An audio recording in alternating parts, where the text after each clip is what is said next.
one of the fastest growing counties in Florida, St. Johns County, is talking about a new way to conserve land. Tomorrow, the County Commission will vote whether to create impact fees on new developments, specifically to buy land for preservation.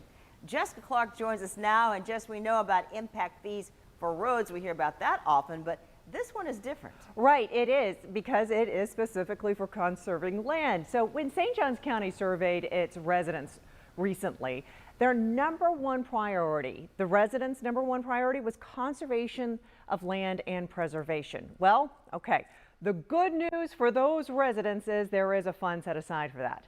The bad news for those residents is it was slashed by 75% this year. More good news for those residents who want land conservation. The county wants to create another way to fund conservation, but the county may only be charging half the fee that it can.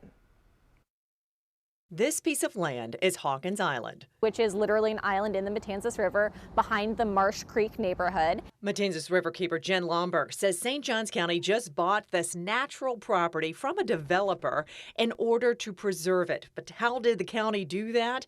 The County Commission spent money it has in its Land Acquisition Management Program, or LAMP fund. And so for the past 2 years, the LAMP program has been funded at $2 million per year. But the County Commission earlier this year decided to cut LAMP funding by 75%. This year, because they did the tax rollbacks, the LAMP funding was cut to just $500,000. Now the county is considering creating impact fees, not just for roads and parks, but specifically conservation impact fees, where developers would have to pay a fee that would go toward buying conservation land. This is a pretty novel thing. It's estimated that a conservation fee could raise $3 million in a year in St. Johns County if it is funded at 100% of what the county could allow.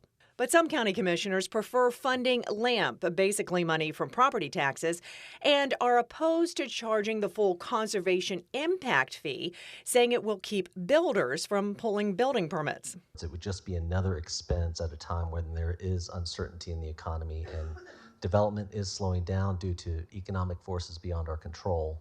That's why I suggested the 50% fee. Other commissioners support charging as much as they can in the conservation impact fee to get as much as they can for conservation. So to be honest, I think this fee is long overdue.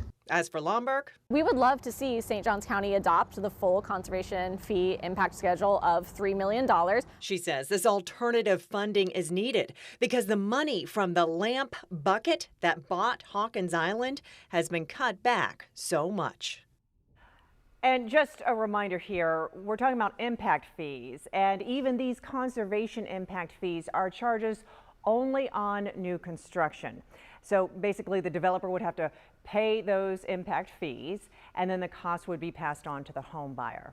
Now, again, the vote for the conservation impact fees is on tomorrow's St. Johns County Commission agenda. Back to you.